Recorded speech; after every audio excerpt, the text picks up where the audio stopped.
வணக்கம் பிள்ளைகளே. நாங்கள் விவசாய விஞ்ஞானத்தின் தரம் 13க்குரிய 3வது தேர்ச்சியை இன்று நோக்குவோம். இதில் நாங்கள் தரமான விளைச்சலை பெறுவதற்காக அறுவடைக்கு பிந்திய தொழில்நுட்ப முறைகள் உத்திகளை நுணுகிய ஆய்வர் எனும் பகுதியில் நாங்கள் பயிர் விளைபொருட்களின் முதிர்ச்சி பற்றி பார்க்க இருக்கின்றோம். இதில் நாங்கள் பயிர் விளைபொருளின் முதிர்ச்சி என்றால் என்ன என்பதை முதலில் நோக்குவோம். உங்களுக்கு தெரியும், நாங்கள் பயன்படுத்துகின்ற காய்கறிகளாக இருக்கலாம், தானியங்களாக இருக்கலாம், எந்த ஒரு உற்பத்தி பொருளாக இருந்தாலுமே அவை சிறிய பருவத்திலிருந்து அதன் பதிய வளர்ச்சி பருவத்திலிருந்து உச்ச வளர்ச்சியை அடைந்து அதன் பிற்பாடு அது உடற்தொழிலியல் ரீதியாக முதிர்ச்சி அடைந்த நிலையை அடைந்து அதன் பின்னர் அந்த இறக்கின்ற செயற்பாடு காணப்படும். இதில் வரைவில் வடிவாக காட்டப்பட்டிருக்கின்றது. பாருங்கள், காலத்தோட வளர்ச்சி வீதம் எவ்வாறாக உள்ளது என்பது காட்டப்பட்டிருக்கின்றது. இந்த வகையில் ஒரு பயிரின் வளர்ச்சி அதிகரித்து கொண்டு செல்லும். ஆரம்பத்தில் இருந்து அதன் வளர்ச்சி அதிகரித்து கொண்டு செல்லும். அதாவது பதிய வளர்ச்சி அதிகரித்து கொண்டு சென்று அது அந்த உடல் தொழிலியல் ரீதியாக ஒரு முதிர்ச்சி நிலையை அடையும். அந்த சந்தர்ப்பம் வரையில் அல்லது நாங்கள் அதை பயன்படுத்துகின்ற சந்தர்ப்பம் வரையில் உரிய பயன்படுத்துகின்ற அந்த சந்தர்ப்பம் காணப்படுகின்றதா என்பது அது ஒவ்வொரு பொருளை பொறுத்து வேறுபடும். உற்பத்தி பொருள் ஒவ்வொன்றையும் பொறுத்து வேறுபடும். அதாவது எங்களை நுகர்வோட்டு தேவையை ஈடு செய்யத்தக்கதாக அந்த உரிய முதிர்ச்சியில் இருக்கின்றது எனில் அந்த பயிர் விளை பொருள் உரிய முதிர்ச்சி அடைந்ததுன்னு நாங்கள் குறிப்பிடலாம். உதாரணமாக பாருங்கள், வெண்டி, கத்தரி, பைத்தங்காய் போன்றவையை நோக்கினால் அது நல்லாவும் முதிர்ச்சி அடைந்தால் நாங்கள் அவற்றை நுகர மாட்டோம். வண்டியெல்லாம் தெரியும் உங்களுக்கு, நீங்கள் முறித்து பார்த்து வாங்குவீர்கள். அவ்வாறு அது அந்த உடற்தொழிலியல் முதிர்ச்சி நிலையை அடைய முன்னராகத்தான் நாங்கள் அதை அறுவடை செய்வோம். எனவே அதனுடைய முதிர்ச்சி பருவம் அந்த உடற்தொழிலியல் முதிர்ச்சி அடைவதற்கு முன்னதாக இருத்தல் வேண்டும். பழங்களை அறுவடை செய்வதாக இருந்தால் உடற்தொழிலியல் முதிர்ச்சி அடைந்த பிற்பாடு நாங்கள் அறுவடை செய்வோம். அப்போத்தான் அவை பழுக்கும்.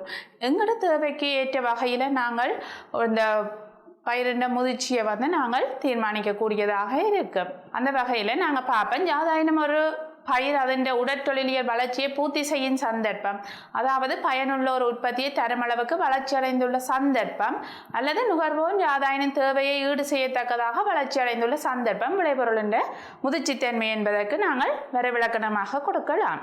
அடுத்து, இந்த விளைபொருளின் முதிர்ச்சி தன்மையை சோதிப்பதற்காக நாங்கள் பல்வேறு முறைகளை தற்போது பயன்படுத்துகின்றோம். ஆனால் முன்னைய காலத்தில் பயன்படுத்தப்பட்ட அந்த பாரம்பரிய முறைகள் பார்த்தீர்கள் என்றால் அது அந்த புற தோற்றத்தை வைத்து கொண்டு செய்யப்பட்டனவாக இருக்கும். காய்களில் வருகின்ற நிற மாற்றத்தை அவதானிப்பார்கள், அல்லது அங்கு வரக்கூடிய உருவ மாற்றத்தை அவதானிப்பார்கள். பலாக்காயன்னா அந்த கத்தி நுனியால் தோண்டி பார்த்தா தெரியும் அந்த முதிர்ச்சி நிலையை அடைந்துட்டதா இல்லையாண்டு. பூசணிக்காய் தட்டி பார்த்து எழுப்புகின்ற அந்த ஒளியை வைத்து கொண்டு தீர்மானிப்பார்கள். வாழைக்காய் தெரியும் இடைப்பழம் வளர்த்துட்டதுன்னு சொல்லி சொன்னால் நாங்கள் அறுவடை செய்வோம். அவ்வாறாக இது பாரம்பரிய முறைகளாக இருக்கின்றன. அடுத்து, இந்த பயிர் விளைபொருளின் முதிர்ச்சி தன்மையை நாங்கள் ஏன் அவதானிக்க வேண்டும், ஏன் முதிர்ச்சி நிலையை அந்த அடிப்படையில் நாங்கள் பயிரை அறுவடை செய்ய வேண்டும் என்பதை நோக்குவோம். அதாவது பயிர் விளைபொருட்களின் முதிர்ச்சி தன்மையின் முக்கியத்துவம் என்ன என்பதை பார்ப்போம். புலனுணர்வு சந்தர்ப்பங்கள் மற்றும் போஷண தரத்தை அறியக்கூடியதாக இருக்கும். எங்களுக்கு அந்த பழங்கள் பழுத்து கொண்டு வர்ற அந்த நிறமாற்றம், மனத்தில் ஏற்படுகின்ற மாற்றம், பலாப்பழம் எல்லாம் தெரியும், நல்லா முதிர்ச்சி அடைந்து கொண்டு வரைக்குள்ள ஒரு மனம் வீசுகின்றதாக இருக்கும். அவ்வாறாக நாங்கள் அதை அறிந்து உரிய எங்களால் நுகர்வுக்கு உரிய வகையில் அது தயார் நிலையில் இருக்கின்றது என்பதை அறிந்து அதை நுகரக்கூடியதாக இருக்கும். புத்தம்புதிய உற்பத்திகள் எனும் போது எங்களை நுகரக்கூடிய உரிய வகையில் அந்த முதிர்ச்சி பருவத்தில் இருக்கின்ற அந்த உற்பத்தி பொருட்களை பெற்றுக்கொள்ளக்கூடியதாக இருக்கும். அடுத்து, போதுமான வாழ்க்கை காலம். அடுத்து, சந்தை நியமங்களுக்கு வசதி அளித்தல். சந்தையிலே என்ன நியமங்களுக்கு அமைய அந்த உற்பத்தி பொருளுக்கான சந்தை கல்வி காணப்படுகின்றதோ அந்த வகையில் அதற்கு வசதி அளிப்பதாக இருக்கும்.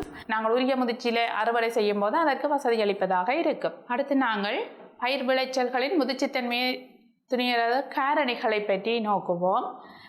தற்போது பாவிக்கின்ற இந்த முதிர்ச்சி தன்மையை அளவிடுகின்ற காரணிகளை பௌதிக காரணிகள், இரசாயன காரணிகள் என வகைப்படுத்தி கொள்ள முடியும். உதாரணமாக பாருங்கள், பௌதிக காரணிகள் எனும் போது தண்ணீர்ப்பு, நிறை, நீளம், மென்மை, கடினத்தன்மை, தோலின் நிறம் போன்றவை பௌதிக காரணிகளாக அமையும். அடுத்து இரசாயன காரணிகள் எனும் போது அமில அடக்கத்தின் அளவு, அதில் இருக்கக்கூடிய எண்ணெய் அளவு, அதில் இருக்கக்கூடிய pH அளவு, போசனை போன்றவற்றை வைத்துக்கொண்டு நாங்கள் கூறக்கூடியதாக இருக்கும்.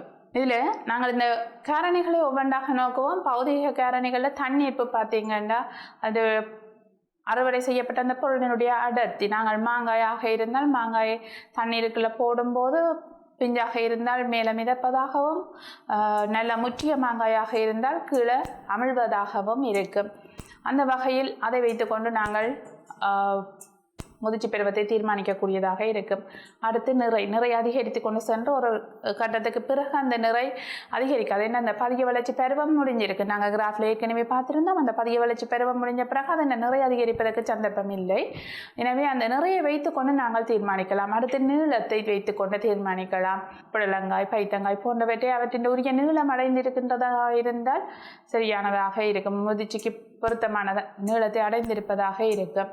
அடுத்து அதனை விட்டங்களை வைத்து கொண்டு கூட பார்ப்பார்கள். வாழைக்காய் போன்றவற்றுக்கு அந்த வேணியர் மாதிரியான கருவியை வைத்து அந்த விட்டம் உரிய முதிர்ச்சியை அடைந்து விட்டதா என்பதை அளவிடக்கூடியதாக இருக்கும். அடுத்து மென்மை, கடினத்தன்மை. நாங்கள் சாதாரணமாக பழங்கள் பழுத்திருக்கின்றதா என்று சொல்லி லேசாக நசிச்சு பார்த்தோம்னா மென்மைத்தன்மையாக இருக்கிறது என்றால் அதை பழுக்க ஆரம்பித்தது என்று குறிப்பிடுவோம். ஆனால் நசித்து பார்க்கும்போது எங்களுக்கு அறுவடைக்கு பிந்தின இழப்புகள் அதிகரிக்கும். இந்த மென்மை, கடினத்தன்மையை அளப்பதற்காக நாங்கள் பெனிட்ரோமீட்டரை பாவிப்போம். அடுத்து தோலின் நிறத்தை வைத்துக்கொண்டு நாங்கள் அடையாளம் சொல்லலாம். இது முதிர்ச்சி அடைந்து கொண்டு வந்தது. அந்த படத்தில் 2 காட்டப்பட்டிருக்கின்றது. பாருங்கள், மிளகாயில் என்ன மாதிரி அந்த நிறமாற்றம் வருகின்றது, பப்பாவில் என்ன மாதிரி நிறமாற்றம் வருகின்றது என்பது காட்டப்பட்டிருக்கின்றது. எனவே பப்பாசிலையெல்லாம் அந்த லேசாக ஒரு மஞ்சள் கோடு தென்படும் போது அது அறுவடைக்கு உகந்ததாக இருக்கும். எனவே அந்த நிறமாற்றத்தை வைத்துக்கொண்டு நாங்கள் அதன் முதிர்ச்சியை தீர்மானிக்கக்கூடியதாக இருக்கும். அடுத்து அங்கே இருக்கக்கூடிய ரசாயன காரணிகள். அமில அடக்கத்தின் அளவு, உதாரணமாக மாங்காயை எடுத்துக்கொள்வோம். அது காயாக இருக்கும்போது அதில் இருக்கக்கூடிய அமிலத்தின் அளவு கூடவாக இருக்கும். அமில அடக்க அளவு கூடவாக இருந்தால் pH பிரமாணம் குறைவாக இருக்கும். அது உங்களுக்கு சாதாரணமாக தெரிந்த விடயம். எனவே இந்த அமில அடக்கம் அது முதிர்ச்சி நல்ல முதிர்ச்சி நிலையை அடைந்து பழக்க தொடங்குகின்ற தருவாயில் மாங்காயில் இந்த அமில அடக்கத்தின் அளவு குறைந்து கொண்டு செல்லும். அதை வைத்துக்கொண்டு நாங்கள் சொல்லலாம் இது முதிர்ச்சி அடைஞ்சதா, முதிர்ச்சி அடையவில்லையா, உரிய முதிர்ச்சி பருவத்தில் இருக்கிறதா என்பதை நாங்கள் தீர்மானிக்கக்கூடியதாக இருக்கும். அடுத்து எண்ணெய் அளவு, அங்கே இருக்கக்கூடிய மாப்பொருள் அளவு போன்றவை இந்த இரசாயன காரணிக்குள் அடங்கும். அடுத்து பாருங்கள், காலம் எனும்போது நாங்கள் ஒரு நாற்று நட்டதிலிருந்து அந்த வளர்ந்து எவ்வளவு காலம் வந்திருக்கின்றது என்பதை வைத்துக்கொண்டு கூட நாங்கள் சொல்லக்கூடியதாக இருக்கும். அது மட்டுமில்லை, வெண்டி பூத்து ஒரு 5-6 நாட்களில் நாங்கள் அறுவடை செய்யக்கூடியதாக இருக்கும். அதாவது பூக்கள் தோன்றியதிலிருந்து எவ்வளவு காலம் கழிந்திருக்கின்றது என்பதை வைத்துக்கொண்டு நாங்கள் சொல்லலாம்.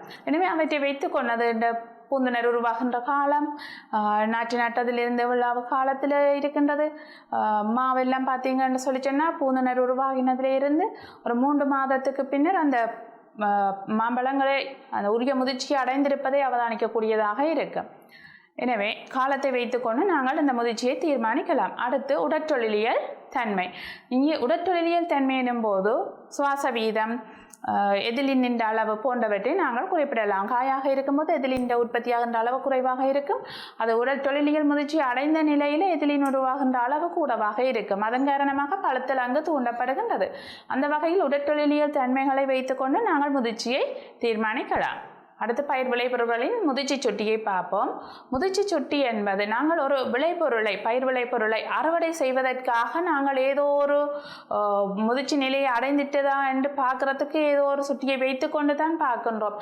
அந்த வகையில் நாங்கள் ஏற்கனவே பார்த்திருந்தோம், பூக்கள் தோன்றியதிலிருந்து இவ்வளவு காலம் என்று, அல்லது தண்ணீர்ப்பை வைத்து, அல்லது நிறமாற்றத்தை வைத்து, நீளத்தில் ஏற்படுகின்ற அதிகரிப்பை வைத்து, அல்லது ரசாயன காரணிகளை வைத்துக்கொண்டு நாங்கள் பார்க்கணும். அவ்வாறாக நாங்கள் அந்த முதிர்ச்சியை தீர்மானிக்கின்ற ஒன்றோ அல்லது ஒன்றுக்கும் மேற்பட்ட காரணிகளை சேர்த்து நாங்கள் அந்த முதிர்ச்சியை, பயிர் விளைபொருளின் முதிர்ச்சியை அளவிடப் போகின்றோம். அவ்வாறு அளவிடப்படுகின்ற அந்த செயற்பாடு அங்கு ஒரு காரணி அல்லது ஒன்றுக்கு மேற்பட்ட காரணிகளை நாங்கள் பயன்படுத்துகின்றோம். அதை நாங்கள் முதிர்ச்சி சுட்டி என குறிப்பிடலாம். எனவே முதிர்ச்சி சுட்டி என்பது குறித்த விளைபொருளை அறுவடை செய்வதற்காக அது முதிர்ச்சி நிலையை அடைந்துள்ளதா இல்லையா என்பதை தீர்மானிப்பதற்காக பயன்படுத்தப்படும் ஒரு அளவீடாக இருக்கும். இது ஒரு அளவீடு அல்லது ஒன்றுக்கு மேற்பட்ட அளவீடுகளின் சேர்மானமாக இருக்கலாம். அடுத்து நாங்கள் பார்ப்போம் பயிர் விளைபொருளின் முதிர்ச்சியை எவ்வாறு இனங்காண்பது, இந்த முதிர்ச்சி சுட்டியை எவ்வாறு இனங்காண்பது என்பது பற்றி பார்ப்போம். கட்புல சோதனைகளை நடத்தலாம். சாதாரணமாக எங்களுக்கு கண்ணால் பார்த்து தெரியக்கூடியது நிறமாற்றம், வடிவத்தில் ஏற்படக்கூடிய மாற்றங்கள், நீளத்தில் ஏற்படக்கூடிய மாற்றங்கள் நாங்கள் சாதாரணமாக பார்த்து அறிந்து கொள்ளக்கூடியதாக இருக்கும். அந்த வகையில் கட்புல சோதனை மூலம் நாங்கள் இந்த முதிர்ச்சியை அறிந்து கொள்ளக்கூடியதாக இருக்கும். உதாரணமாக பாருங்கள், வாழைக்காய் காட்டப்பட்டிருக்கின்றது.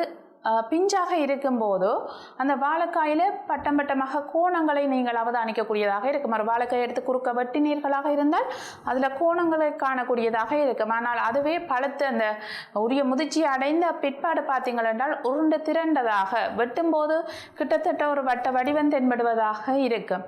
அதே போல் மாங்காயை பார்த்தீர்களாக இருந்தால் ஆரம்பத்தில் மாங்காய் அந்த காம்புடன் செய்த பகுதி புள்ளிக்கோட்டால் காட்டப்பட்டிருக்கிறது அவதானியங்கள். அந்த காம்புடன் சேர்ந்த பகுதி கீழாக காணப்படும். முற்றி கொண்டு போகும்போது உடற்றொல்லிய முதிர்ச்சி அடைந்த நிலையில் அதோட மூலடியில் இருக்கக்கூடிய அந்த தோற்பகுதி பெருத்து காணப்படும். இதை வைத்துக்கொண்டு நாங்கள் மாங்காயுடைய முதிர்ச்சி பருவத்தை அடைந்து விட்டது என்பதை தீர்மானிக்கலாம்.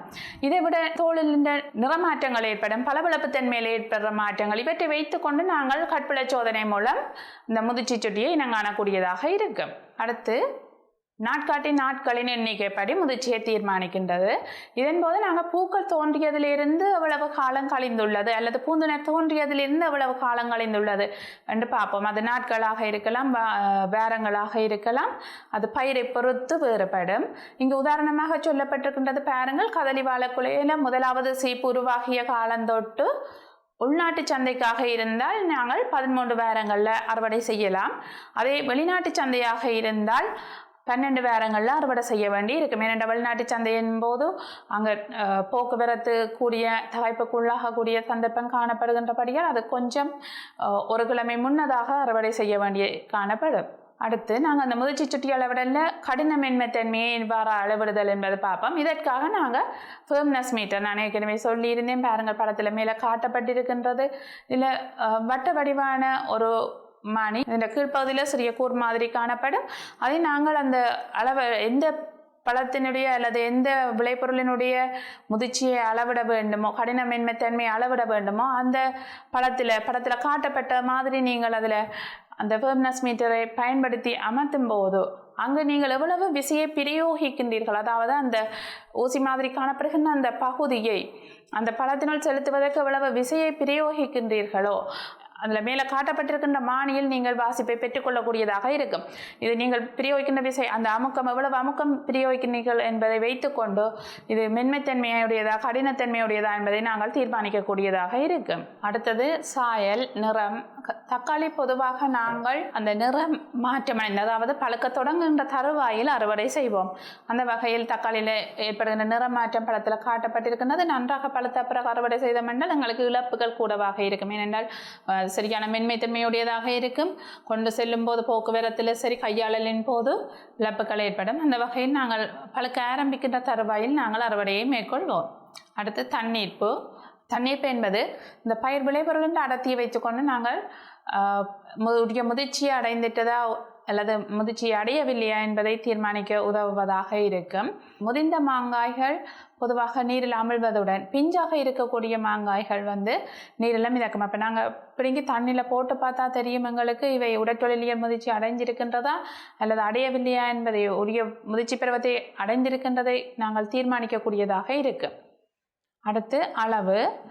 இதில் படத்தில் காட்டப்பட்டிருக்கின்றது பாருங்கள், வேர்னியர் கருவியை பயன்படுத்தி அந்த உரிய விட்டம் கிடைக்கப்பெற்றிருக்கின்றதா என்பது அவதானிக்கப்படுகின்றது. எனவே பொதுவாக ஏற்றுமதிக்காக தயார் செய்யும் போது இவ்வாறான செயற்பாடுகள் மேற்கொள்ளப்படும். உரிய விட்டத்தில் இருக்க வேண்டும், உரிய முதிர்ச்சியில் அடைந்திருந்தால் தான் ஏற்றுமதிக்கு தரமானதாக இருக்கும். அந்த வகையில் வாழைக்காயில் அகலம் வேர்னியர் எடுக்கும் மானியை பயன்படுத்தி நாங்கள் அளந்து கொள்ளலாம். சரி பிள்ளைகள், இதுவரையும் நாங்கள் முதிர்ச்சி என்றால் என்ன, விளைபொருட்களின் முதிர்ச்சியை எவ்வாறு துணியலாம், இந்த முதிர்ச்சியை துணியறதின் அவசியம் என்ன என்பதை பற்றியெல்லாம் நோக்கியிருந்தோம். அடுத்த தேர்ச்சி மட்டத்துக்கு செல்வோம். இங்கே காய்கள் பழுக்கும் செயல்முறை தொடர்பான தகவல்களை பார்ப்போம். பொதுவாகவே காய்கள் அதன் பதிய வளர்ச்சி பருவத்தின் உச்ச வளர்ச்சியை அடைந்த பிற்பாடு உடற்தொழிலியல் முதிர்ச்சியை அடையும். இவ்வாறு உடற்தொழிலியல் முதிர்ச்சியை அடைந்த காய்கள் அங்கே எதிலின் உருவாதல் அளவு அதிகரிக்கும் போது பழுத்தல் நடைபெற தொடங்கும். இவ்வாறு பழுத்தல் நடைபெறுவது இயற்கையாக நடைபெறுகின்ற பழுத்தல் எதிலின் இயற்கையாகவே உற்பத்தியாவதனால் நடைபெறுகின்றது. இதை நீங்கள் இதில் காட்டப்பட்டிருக்கிறது பாருங்கள். வாழைப்பழம், நாங்கள் வாழைக்குலையில் ஒரு பழம் 2 பழம் பழத்தவுடனே அறுவடை செய்வோம். அங்கு அந்த உடற்தொழிலியல் முதிர்ச்சி அடைந்து எதிலின் உற்பத்தியாக தொடங்க அந்த வாழைப்பழம் பழுக்க தொடங்குகின்றது. பழுக்க தொடங்குகின்ற தருவாயில் நாங்கள் அங்கு அறுவடை செய்கின்றோம். ஆனால் வாழைக்குலை பழுக்கும் முன்னராகவே நாங்கள் அறுவடை செய்திருந்தால் அது இயற்கையாகவே அந்த எதிலினை உற்பத்தி செய்கின்ற சந்தர்ப்பம் அங்கு காணப்படாது. எனவே நாங்கள் செயற்கையாக அந்த எதிலினை வழங்குவதன் ஊடாக அந்த காய்களை பழுக்க செய்ய முடியும். இது நாங்கள் செயற்கையாக காய்களை பழுக்க வைக்கின்ற செயற்பாடு என குறிப்பிடலாம்.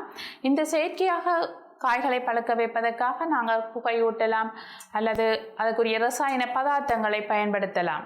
சரி, நாங்கள் இந்த பழுத்தலுக்கு அமைய பழங்களை 2 வகைப்படுத்தக்கூடியதாக இருக்கும்.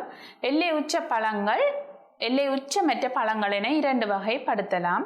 இங்கே எல்லை உச்ச பழங்கள் என்பது பொதுவாக மாப்பொருள் அடங்கி இருக்கக்கூடிய பழங்கள் பழுக்கும் போது அதில் மூப்படைதலில் உயர் சுவாச வீதம் பெறபடியாக நாங்கள் அதை எல்லை உச்ச பழம் என குறிப்பிடுவோம். இந்த வரைவில் காட்டப்பட்டிருக்கின்றது பாருங்கள். சுவாச வீதம் குறைவடைந்து கொண்டு வந்து அந்த பழுக்கிற கட்டத்தில் பார்த்தீங்கன்னா சுவாச வீதம் திடீரென்று ஒரு கூடி பிறகு குறையும்.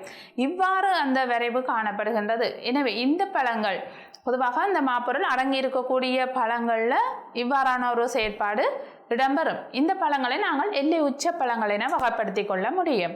இதற்கு உதாரணமாக மாப்பலா, வாழை, ஆப்பிள், பியஸ் போன்ற பழங்களை குறிப்பிடலாம். அடுத்து பாருங்கள், எல்லை உச்சமற்ற பழங்கள். இந்த பழங்களில் பொதுவாக மாப்பொருளின் அடக்கம் சரியான குறைவாக இருக்கும். இவை பழுக்கும் போது அந்த எல்லை உச்ச பழங்களில் போல சுவாச வீதம் திடீரென கூடாது. இந்த வரைவில் பார்த்தீங்கன்னா விளங்கும் உங்களுக்கு அந்த சுவாச வீதம் தொடர்ச்சியாகவே குறைஞ்சு கொண்டு போகின்றதாக இருக்கும். பழுக்கின்ற கட்டத்தில் கூட சுவாச வீதம் அதிகரிக்க சந்தர்ப்பம் இல்லை. எனவே இவ்வாறாக இருக்கக்கூடிய பழங்களை நாங்கள் பொதுவாக எல்லை உச்சமற்ற பழங்கள் என குறிப்பிடுவோம். இதற்கு உதாரணமாக நாங்கள் அன்னாசி, ஸ்ட்ராபெரி, சிட்ரஸ் குடும்ப தாவரங்கள் போன்றவற்றை குறிப்பிடலாம். அடுத்து நாங்கள் செயற்கையாக காய்களை பழுக்க செய்வதென்ற அவசியத்தை பற்றி பார்ப்போம். சாதாரணமாக பழங்கள் எல்லாமே இயற்கையாக பழுக்க வைக்கும் போது கிட்டத்தட்ட ஒரே காலப்பகுதியிலேயே அவை பழுக்கின்றனவாக இருக்கும்போது எங்களுக்கு சந்தையில் அந்த இழப்பை சந்திக்க வேண்டிய ஒரு நிர்பந்தத்துக்கு ஆளாவோம். ஏனென்றால் எல்லா பழங்களுமே ஒரே தடவையில் பழுத்து சந்தையில் நாங்கள் முன்வைக்கும் போதோ அதனுடைய பெறுமதி குறையும். சந்தை கேள்வி மாறாத நிலையில் இருக்க போகின்ற பட்சத்தில் அதற்கான பெறுமதி குறையும். உரிய நேரத்தில் அவற்றை பழுக்க செய்து சந்தைக்கு அனுப்பி கொண்டு இருப்போமாக இருந்தால் அந்த சந்தை கேள்விக்காமையே நாங்கள் தேவையான பழங்களை அனுப்பக்கூடியதாக இருக்கும். இதனால் நாங்கள் ஏற்படக்கூடிய இழப்புகளை குறைக்கக்கூடியதாகவும் இருக்கும். நாங்கள் உரிய முதிர்ச்சியில் அறுவடை செய்து வைத்து அவற்றை தேவைக்கேற்ப பழுக்க செய்யும் போது எங்களால் அந்த இழப்புகளையும் இழிவாக்கிக் கொள்ளக்கூடியதாக இருக்கும். அடுத்து நாங்கள் பார்ப்போம் செயற்கையாக காய்களை பழுக்க செய்வதற்காக மேற்கொள்ளப்படுகின்ற செயற்பாடுகள் பற்றி. இதில் உதாரணமாக எத்திரல், கால்சியம் கார்பைட் போன்ற ரசாயன பொருட்களை நாங்கள் பயன்படுத்தலாம். நாங்கள் இவ்வாறான ரசாயன பொருட்களை பயன்படுத்துகின்றோம். இதன் மூலம் அங்கு எத்திலீன் உற்பத்தியாவதை தூண்டுகின்றோம். எத்திலீன் உற்பத்தியாவதை தூண்டி அதனூடாக எத்திலீன் காரணமாக அந்த காய்கள் பழுக்கின்றன. அது மட்டும் இல்லாமல் பாரம்பரிய முறையாக நாங்கள் புகையிடுவதன் மூலம் எத்திலீன் உற்பத்தி கூடுவது மாத்திரமல்ல அங்கு சுவாச வீதத்தை அதிகரித்து நாங்கள் பழுக்க செய்யக்கூடியதாக இருக்கும். உதாரணமாக எல்லை உச்ச பழங்கள் இவற்றுக்கு நல்ல உதாரணமாக அமையும். சரி பிள்ளைகள், இதுவரையும் நாங்கள் காய்கள் எவ்வாறு பழுக்கின்றன, அந்த பழுத்தில் செல்வாக்கு செலுத்துகின்ற காரணிகள், அது எவ்வாறான வகையில் நாங்கள் வகைப்படுத்துகின்றோம் என்பது பற்றியெல்லாம் பார்த்திருந்தோம். அதன் பிற்பாடு இந்த பழுத்தலை மேற்கொள்கின்ற செயற்பாடு பற்றி பார்த்திருந்தோம். இயற்கையாக பழுக்கின்ற செயற்கையாக எவ்வாறு நாங்கள் பழுத்தலை மேற்கொள்ளலாம் என்பது பற்றி பார்த்திருந்தோம். அடுத்த தேர்ச்சி மட்டத்தில் நாங்கள் அறுவடைக்கு பிந்திய இழப்புகளில் ஏற்படுவதில் பங்களிப்பு செய்கின்ற காரணிகள் எவை என்பதை பற்றி நோக்குவோம். இந்த பயிர் விளைபொருட்கள் பார்த்தீங்கன்னா சில விளைபொருட்கள் நீண்ட நாட்கள் வைத்திருக்கக்கூடியதாக இருக்கும். சில விளைபொருட்களை நாங்கள் நீண்ட காலம் வைத்திருக்க முடியாது. உதாரணமாக பழங்களை எடுத்துக்கொள்ளுங்கள். பழங்கள் நீண்ட காலம் சேமித்து வைத்திருக்க முடியாது. ஆனால் தானியங்களை பார்த்தீங்கன்னா தானியங்களை நாங்கள் ஓரளவு காலத்துக்கு சேமித்து வைக்கக்கூடியதாக இருக்கும். இந்த பயிர் விளைபொருளின் தன்மை வேறுபட்டு காணப்படும். மரக்கறியாக இருந்தால் நீண்ட காலத்துக்கு சேமித்து வைக்க இயலாது. அதே போல இலை மரக்கறிகளாக இருந்தால் அவற்றை நீண்ட காலம் சேமித்து வைக்க முடியாது. அந்த வகையில் இந்த பயிர்களின் விளைபொருட்கள் அந்த அவற்றின் தன்மை காரணமாக நாங்கள் சேமித்து வைக்கக்கூடிய இந்த காலம் வேறுபடுகின்றது. எனவே நீண்ட காலம் சேமித்து வைக்கக்கூடிய விளைபொருள்களில் அறுவடைக்கு பிந்தின இழப்பு ஏற்படுகின்றது பொதுவாக களஞ்சியங்களிலேயாக இருக்கும். ஆனால் நீண்ட காலம் சேமித்து வைக்க முடியாத விளைபொருள்களில் பல்வேறு செயற்பாடுகளால் எங்களோட முறையற்ற கையாளர்களால் இந்த அறுவடைக்கு பிந்தின இழப்புகள் ஏற்படுகின்றன.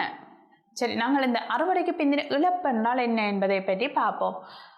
ஒரு பொருள் உற்பத்தி பொருள் ஒன்று அறுவடை செய்ததிலிருந்து அது நுகர்வோரை சென்றடைகின்ற வரையில் அந்த உற்பத்தி பொருளில் அளவு ரீதியாக தர ரீதியாக இழப்பு ஏற்படுமாக இருந்தால் அது அறுவடைக்கு பிந்திய இழப்பாக இருக்கும்.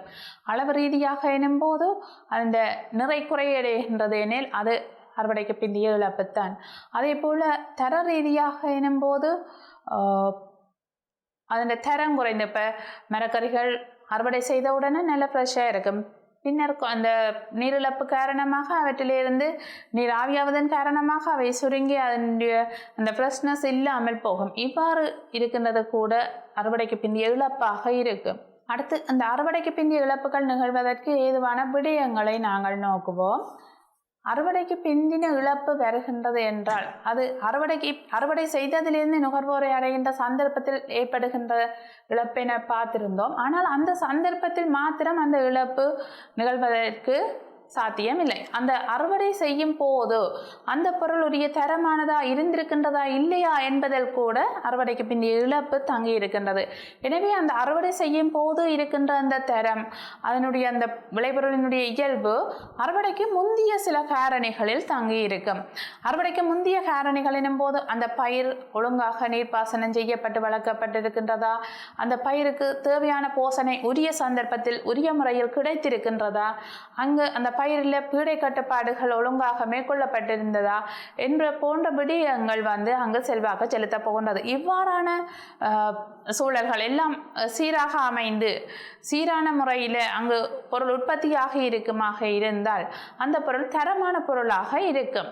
அவ்வாறு இல்லை என்றால் அந்த பொருளின் தரத்திலும் மாற்றங்கள் காணப்படும். அடுத்து அறுவடைக்கு பிந்திய காரணிகளும் இந்த இழப்பில் செல்வாக்கு செலுத்துகின்றதாக இருக்கும். அறுவடை செய்யும் போது உற்பத்தி பொருள் தரமானதாக இருந்தாலும் கூட பின்னர் காணப்படுகின்ற அந்த சூழல் காரணிகள் பிழையான களஞ்சியப்படுத்தல் முறைகள், அந்த விளைபொருளின் உடற்தொல்லியல் செயற்பாடு, அதாவது எத்திலீன் உற்பத்தி அதிகரித்தல் அல்லது சுவாச வீதம் அதிகரித்தல். உதாரணமாக பாருங்கள், இலைமரக்கறியாக இருந்தால் நீங்கள் அறுவடை செய்த பிற்பாடு சுவாச வீதம் அதிகரித்து காணப்பட போன்றது, நீரிழப்பு அதிகமாக காணப்படும் போது அங்கு அந்த இலைமரக்கறி வாடிவிடும். எனவே அதன் தரம் குறைந்ததாக கருதப்படும். எனவே இவ்வாறான சில காரணிகள் அறுவடைக்கு பிந்திய காரணிகளாக இருக்கும். சரி, நாங்கள் இந்த காரணிகள் ஒவ்வொன்றையும் தனித்து நோக்குவோம்.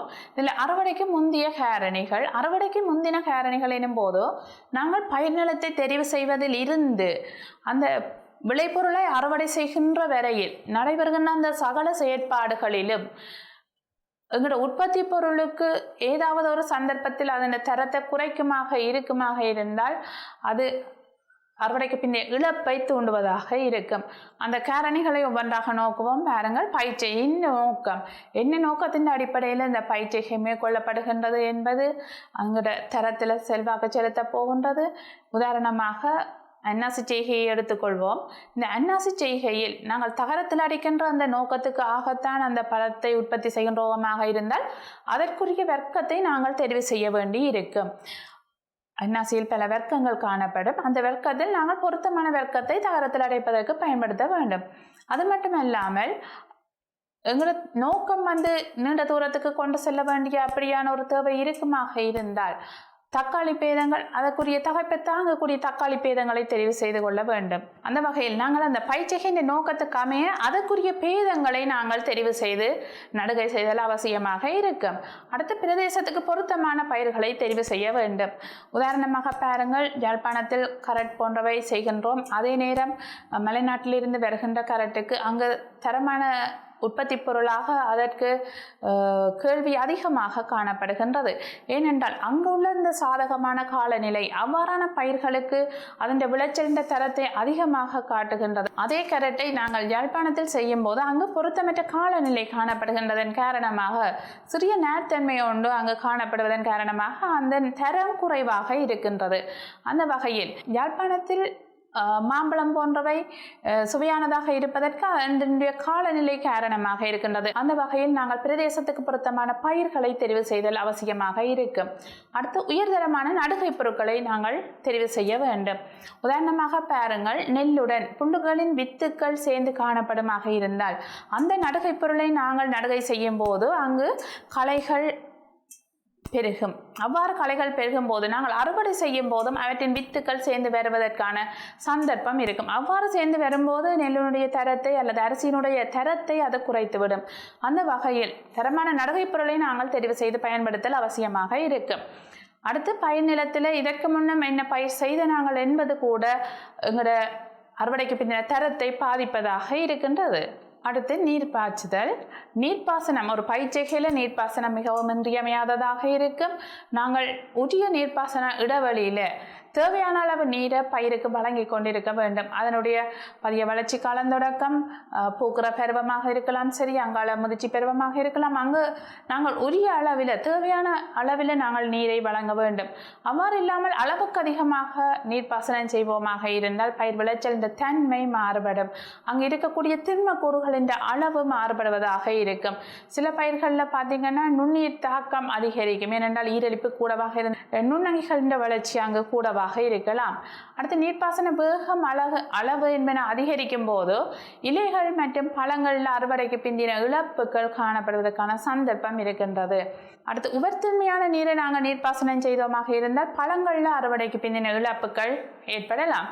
அடுத்து பாய்ச்சின் நீரின் அளவு குறைவடையும் போது கிழங்கு பயிர்களின் அறுவடைக்கு பிந்தின இழப்பு ஏற்படும். அறுவடை செய்கின்ற சந்தர்ப்பத்தில் நல்ல நீர்ப்பாசனம் செய்து அறுவடை செய்ய வேண்டிய தேவை இருக்கின்றது. இல்லாவிட்டால் நாங்கள் கிழங்கை எடுக்கும் போது அது வெடிப்புக்குள்ளாவதோ அல்லது பொறுமுறை சேதத்துக்குள்ளாகக்கூடிய சந்தர்ப்பம் காணப்படுகின்றது. அடுத்து பசலையிடல்.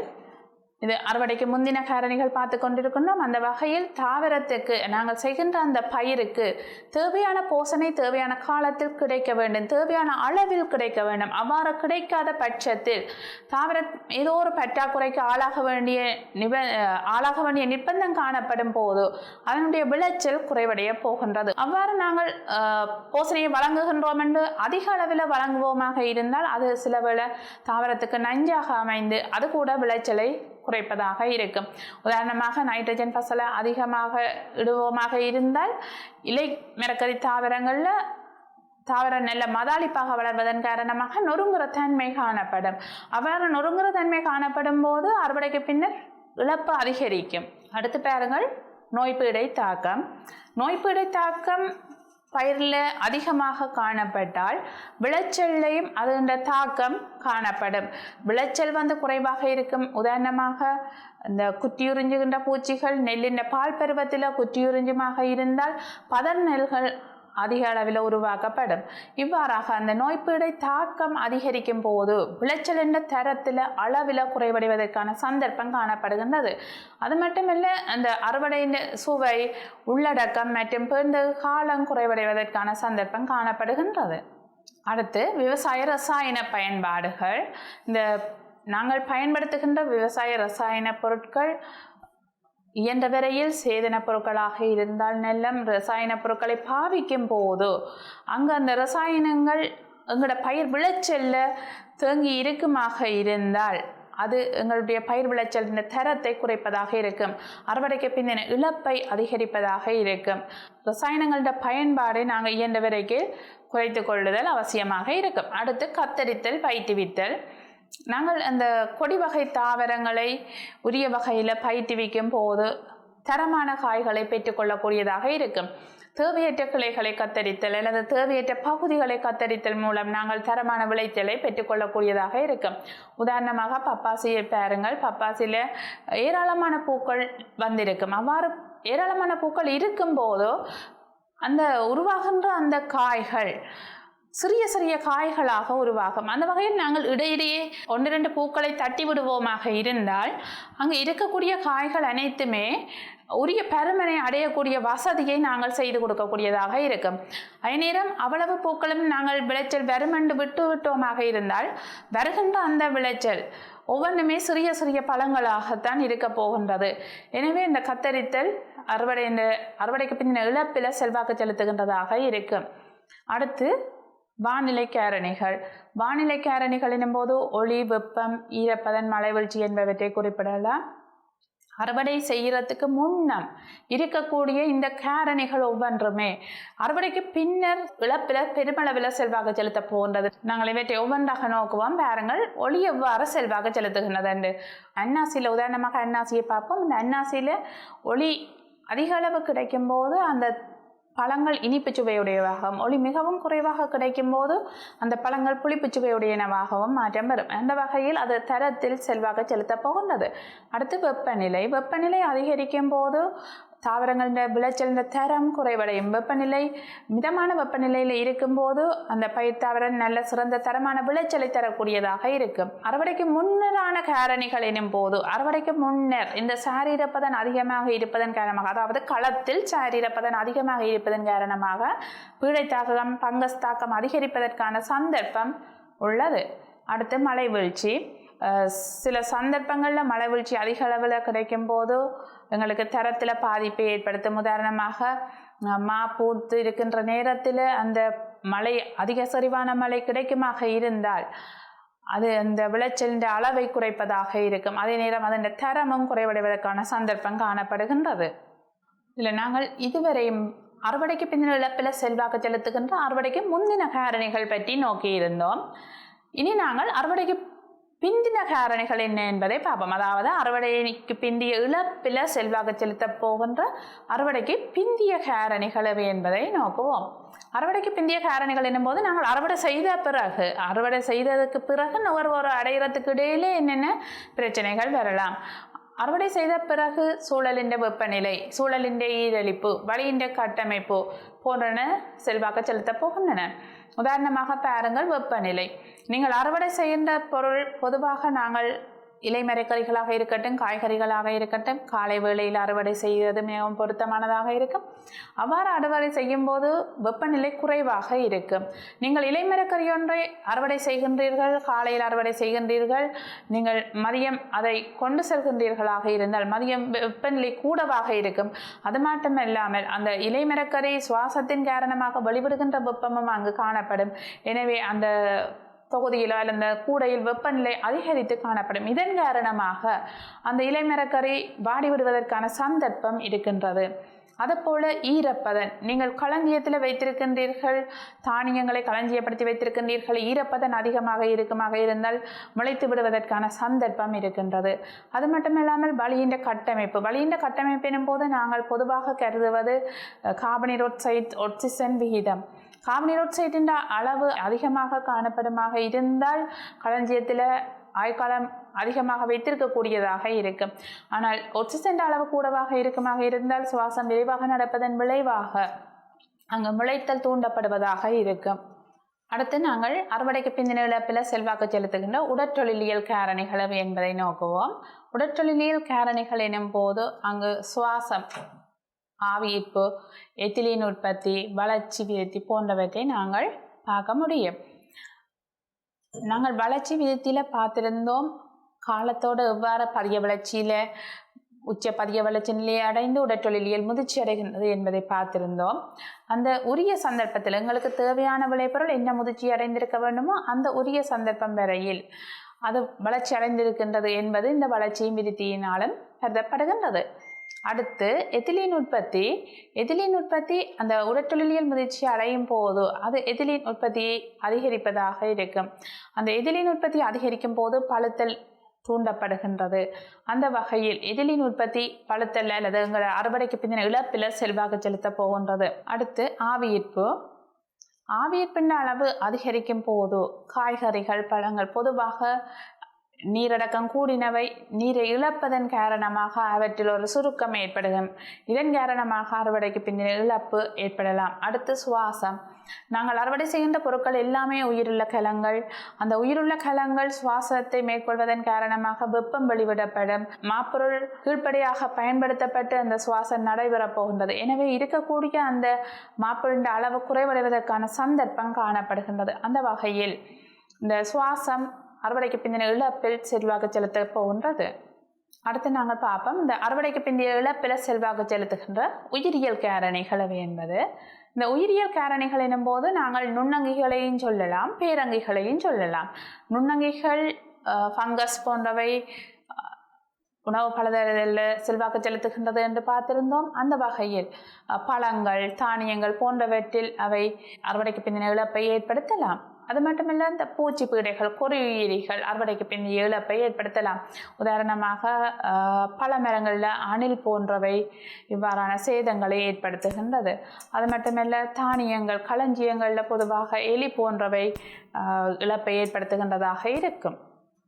சரி பிள்ளைகள், நாங்கள் அடுத்து அறுவடைக்கு பிந்தின இழப்பில் செல்வாக்கு செலுத்துகின்ற பௌதிக காரணிகளை பார்ப்போம்.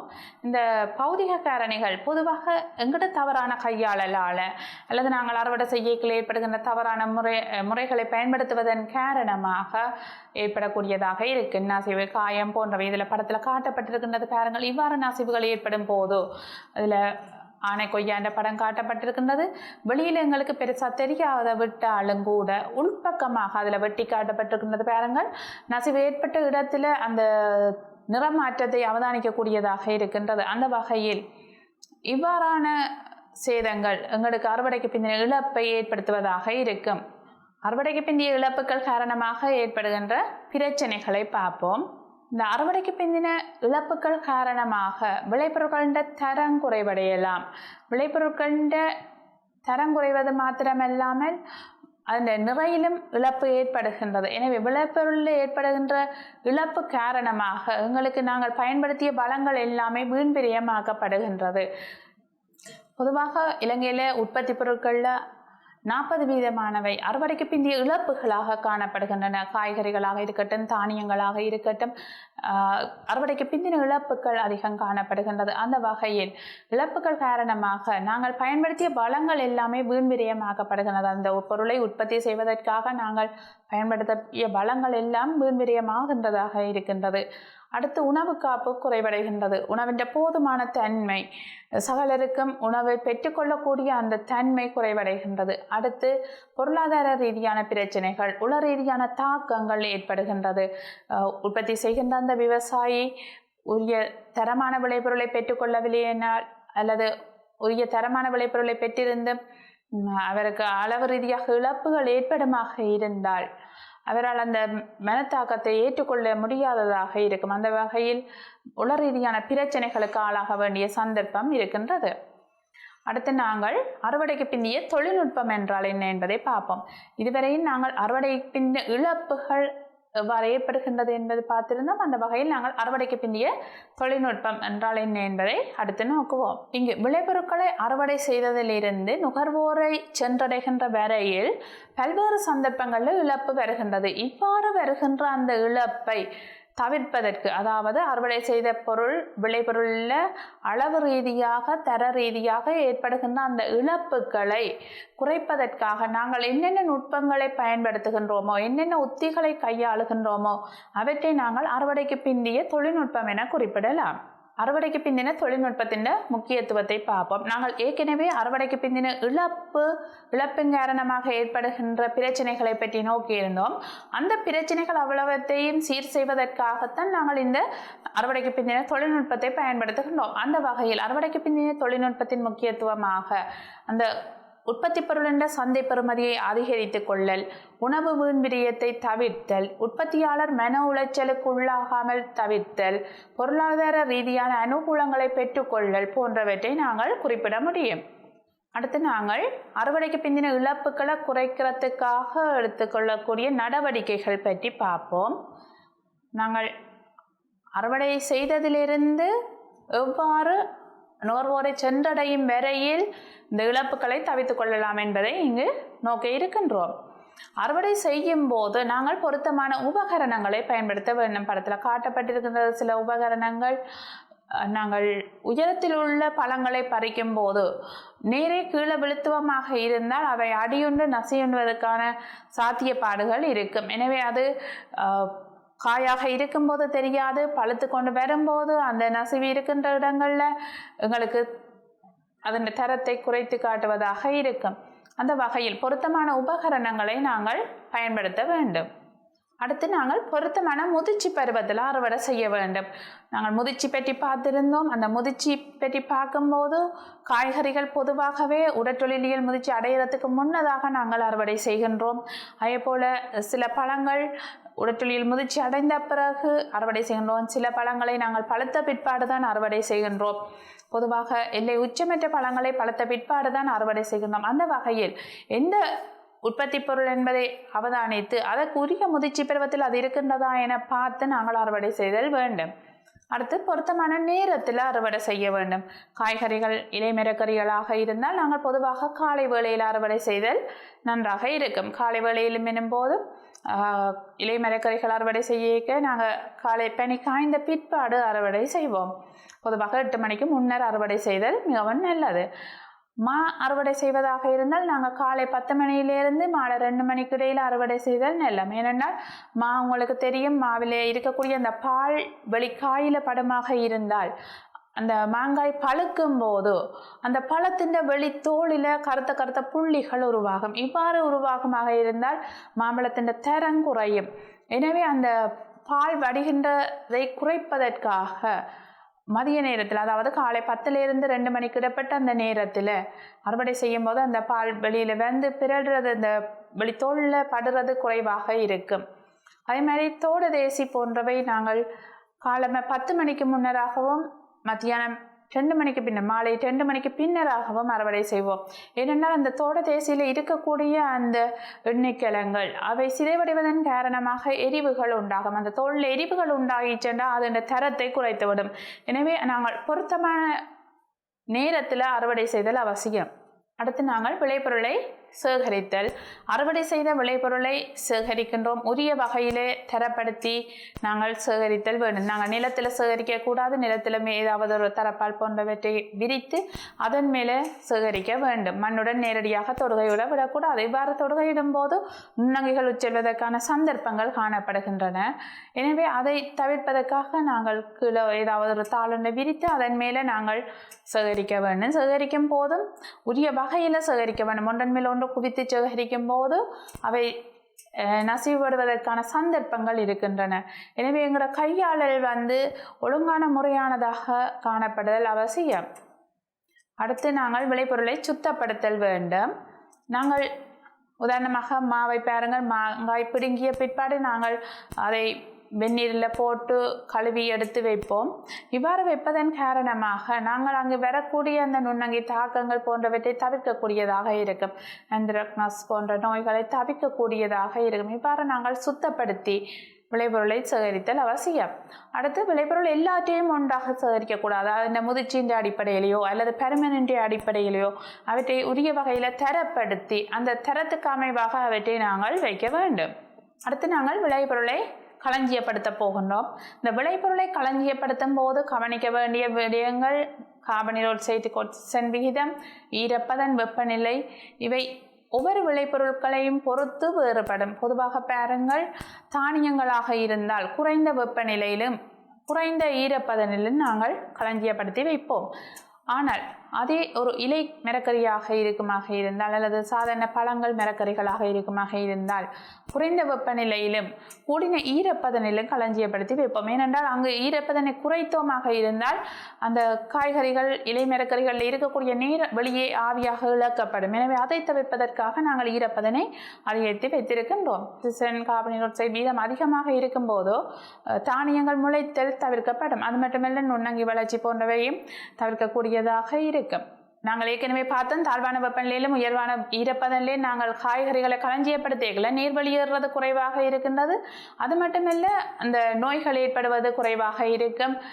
எதிலின் வாயு உற்பத்தி ஆகிறது குறைவாக இருக்கும். எதிலின் வாயுன்ற உற்பத்தி குறைவாக இருந்தால் அவை முதிர்ச்சி அடைவது குறைவாக இருக்கும்.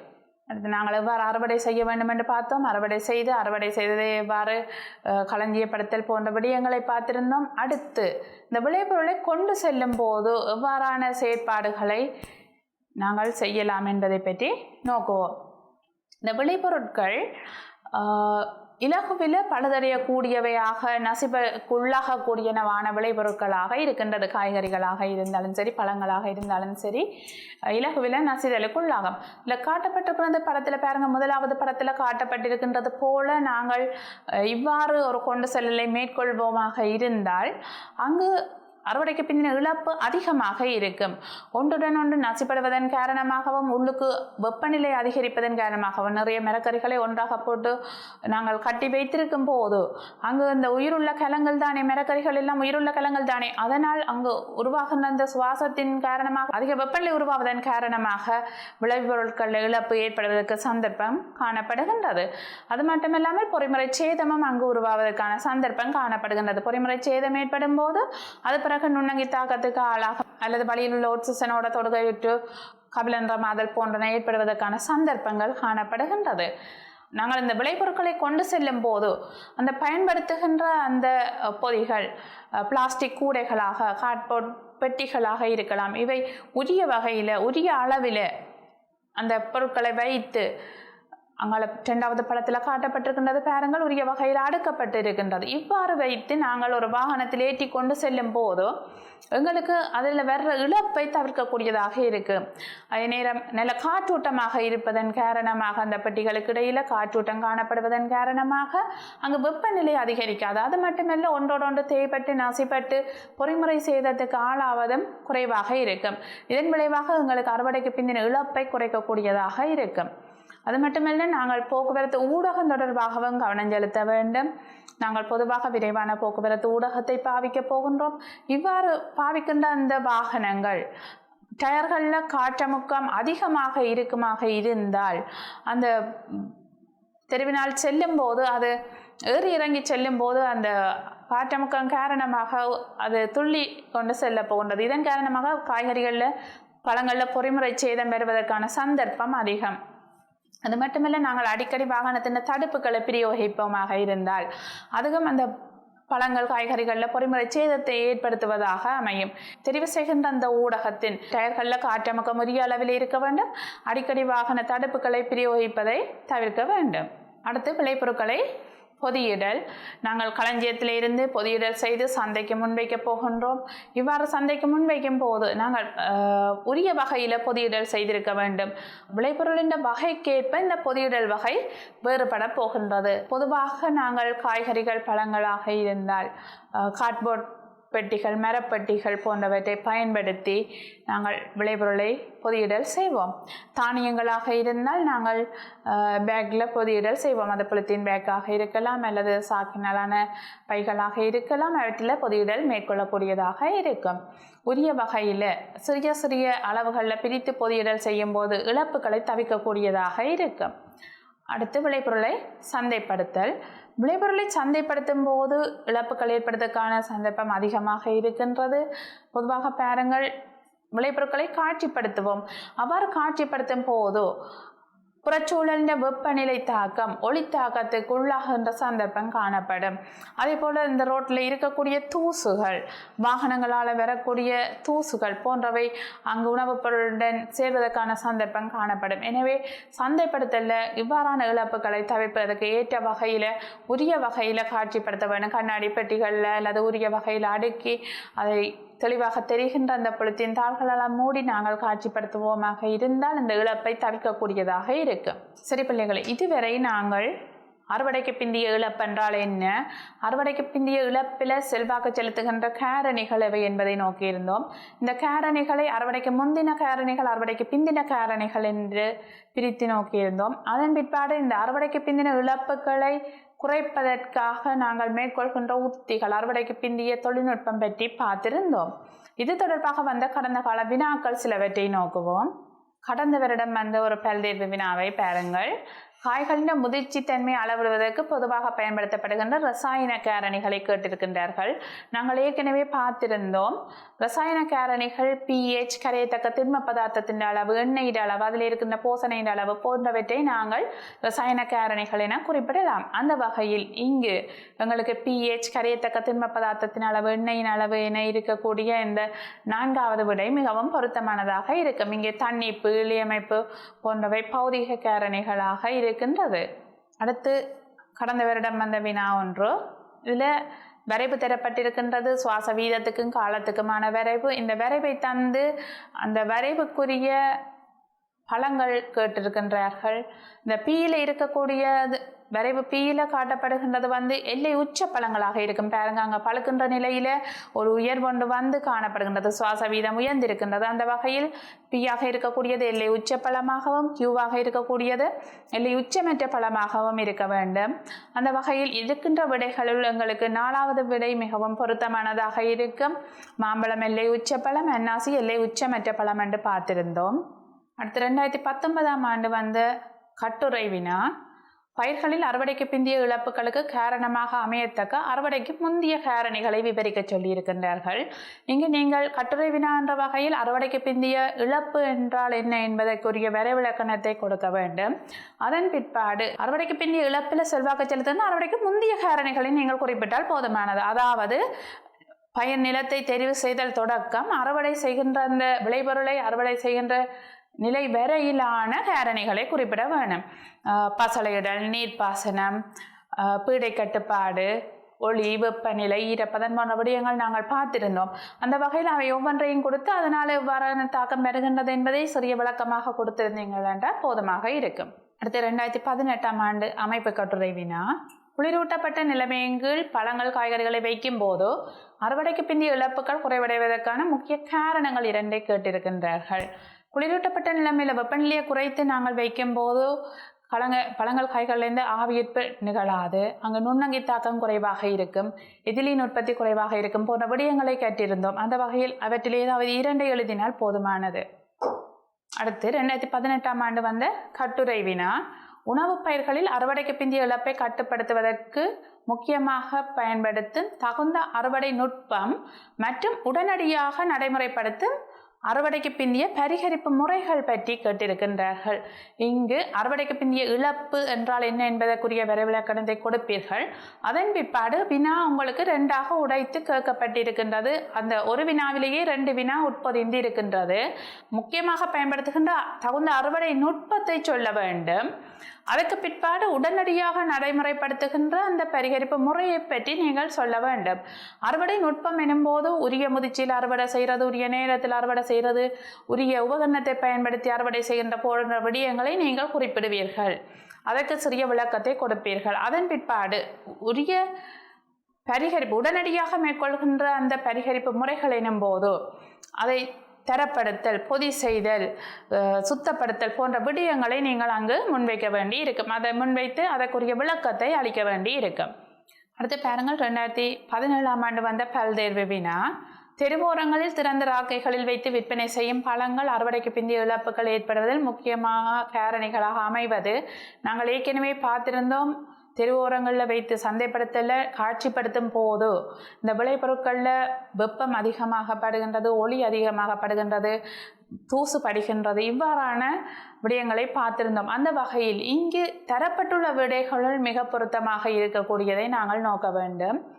அளவுக்கு அதிகமாக குவித்து வைக்கப்பட்டிருப்பதால் பௌதிக பாதிப்புக்குள்ளால் நாங்கள் காட்சிப்படுத்தி வைக்கும் போது அளவுக்கு அதிகமாக குவித்து வைத்திருக்க வேண்டிய தேவையில்லை.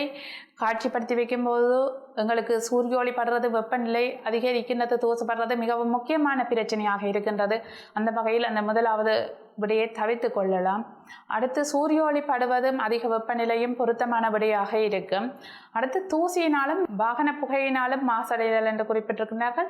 எங்களுக்கு சூரிய ஒளி வெப்பநிலையால் இழப்பு வர்றது தான் அதிகமாக இருக்கும். அந்த வகையில் மிக முக்கியமான காரணிகள் என்று கேட்டிருக்கின்ற வகையில் நாங்கள் 2வது விடையை தெரிவு செய்யக்கூடியதாக இருக்கும். அடுத்து 2017ஆம் ஆண்டு வந்த ஒரு பல்தேர்வு வினா. இது கூற்றுக்கள் தரப்பட்டிருக்கின்றது. அந்த கூற்றுக்களில் சரியானது கேட்கப்பட்டிருக்கின்றது. பழங்கள் உரிய முதிர்ச்சி நிலையின் போது அறுவடை செய்யப்பட வேண்டும். அது சரி. நாங்கள் இல்லை உச்ச பழமாக இருந்தால் பழுக்க செய்ய முடியும், சுவாச வீதத்தை அதிகரித்து பழுக்க செய்ய முடியும். இல்லை உச்சமற்ற பழமாக இருந்தால் அவ்வாறு பழுக்க செய்ய முடியாது. அந்த வகையில் உரிய முதிர்ச்சியில் நாங்கள் அறுவடை செய்ய வேண்டியிருக்கும். அடுத்தது, அறுவடைக்கு பின்னர் பொருத்தமான பங்கஸ் நாசினி பிரயோகிக்கப்பட வேண்டும். நாங்கள் அறுவடைக்கு பின்னர் உட்கொள்ள வேண்டிய பழங்கள், எனவே பங்கஸ் நாசினி பிரயோகமாக இருந்தால் அது சுகாதாரத்துக்கு கேடானதாக அமையும். அந்த வகையில் பி தவறானது. அடுத்து, மேலதிகமாக உள்ள ஈரப்பதனை அகற்றவென பழங்கள் அறுவடைக்கு பின்னர் ஒரு நாள் சூரிய ஒளியில் வைத்திருத்தல் வேண்டும். நாங்கள் பொதுவாக இது தானியங்களுக்கு செய்வோம். ஈரலிப்பை குறைத்து களஞ்சியப்படுத்துவதற்காக நாங்கள் வெயிலில் வைப்போம். ஆனால் பழங்களை அவ்வாறு செய்வதில்லை. எனவே அந்த குற்றம் பிழையானது. ஏ மாத்திரம் சரியானதாக இருக்கும். அடுத்து 2017ஆம் ஆண்டு அமைப்பு கட்டுரை வினா. உரிய முதிர்ச்சி பருவத்தில் பழங்களை அறுவடை செய்வதன் மூலம் அவற்றில் ஏற்படத்தக்க அறுவடைக்கு பிந்தைய இழப்புகள் குறைவதற்கான பிரதான காரணங்கள் 2 குறிப்பிட சொல்லியிருக்கின்றார்கள். உரிய முதிர்ச்சி பருவத்தில் பழங்களை அறுவடை செய்வதன் மூலமாக அவை உரிய உடற்தொழிலியல் முதிர்ச்சி அடைஞ்சிருக்கின்றது. இழப்புகளை குறைக்கிறதுக்கான காரணங்கள் எனும் போதோ நாங்கள் அவை நசிவதற்குட்பட பொறிமுறை சேதத்துக்குள்ளாகிறதை, நுண்ணங்கி தாக்கத்துக்குள்ளாகிறதை குறைத்து கொள்ளக்கூடியதாக இருக்கும். மற்றும் நொதிய தாக்கங்கள் போன்றவற்றை குறைக்கக்கூடியதாக இருக்கும். இவற்றை குறிப்பிடலாம். அடுத்து 2017ஆம் ஆண்டு கட்டுரை வினா. அறுவடைக்கு பிந்தைய இழப்புகளை இழிவாக்கவென அறுவடை செய்யப்பட்ட விளைச்சலுக்கு சரியான முற்பரிகரிப்புகளை மேற்கொள்வதன் முக்கியத்துவத்தை விளக்க சொல்லி இருக்கின்றார்கள். அறுவடைக்கு பிந்திய இழப்பென்றால் என்ன என்பதை குறிப்பிடுவீர்கள். அதன் பிற்பாடு இந்த அறுவடைக்கு பிந்திய இழப்பை குறைக்கிறதுக்காக என்னென்ன நடவடிக்கைகளை நாங்கள் மேற்கொள்கின்றோம், அறுவடை செய்யப்பட்டது தொடக்கம் நுகர்வோரை சென்றடைகின்ற வரையில் ஒவ்வொரு பரிகரிப்பு செய்வதென்ற முக்கியத்துவத்தை நாங்கள் குறிப்பிட்டால் போதுமானதாக இருக்கும். அந்த வகையில் இந்த வினாக்களை பார்க்கும்போது உங்களுக்கு தெளிவாக தெரிகின்றது. ஒவ்வொரு வருடமும் இந்த வினாக்கள் வந்து கொண்டிருக்கின்றன. அறுவடைக்கு பிந்தின இழப்பு, அந்த இழப்பில் செல்வாக்கு செலுத்துகின்ற காரணிகள், அறுவடைக்கு முந்தைய காரணிகள், அறுவடைக்கு பிந்திய காரணிகள் போன்ற விடயங்கள் கட்டுரை வினாவாக வந்து கொண்டிருக்கின்றன. எனவே அவை பற்றி நீங்கள் தெளிவாக அறிந்திருத்தல் அவசியமாகும். இந்த தேர்ச்சி இத்துடன் நிறைவு பெறுகின்றது. நன்றி, வணக்கம்.